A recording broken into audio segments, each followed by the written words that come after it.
Okay, some other influential little tidbits that I enjoy. The Sullivan nod.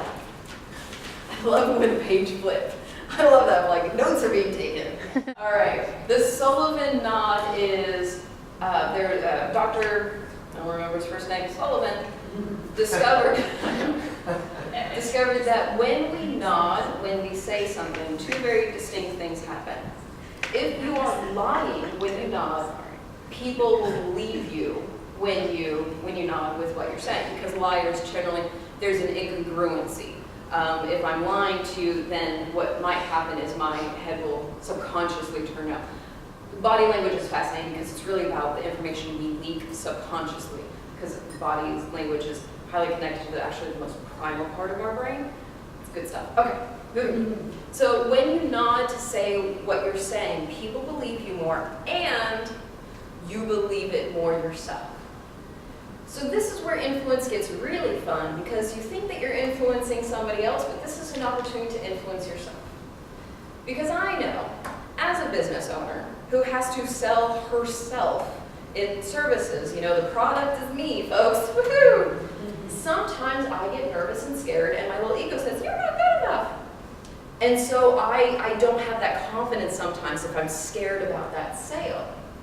So when I speak about, this is going to be really good for your company, and here's why, there's this amazing information, they'll learn this, that, and this, I'm helping myself re-believe what I'm saying, even though the little negative voices might try otherwise. So that's why I like the Sullivan nod. The next one is a simple one, but a goodie. It's the word because. So in Robert Cialdini's book, Influence, it's a great book. It's a difficult read, but it's a great book. You've read that one?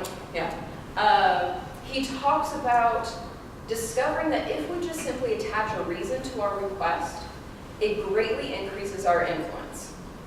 So the study was that when people were standing in line for the copy machine, somebody would say, do you mind if I cut in line? They only influenced like 60% of the people. Through a series of other experiments, one person, they finally came to, do you mind if I cut in line because I need to make copies? Influence was like 95%. Everybody in line needs to make copies. It's a nonsensical thing to say.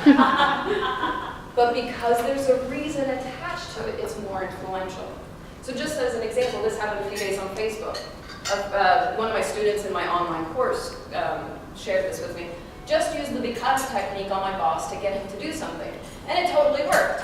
I said, I need to do this now because it's better if I do it early. It was basically nonsense. I feel like a Jedi.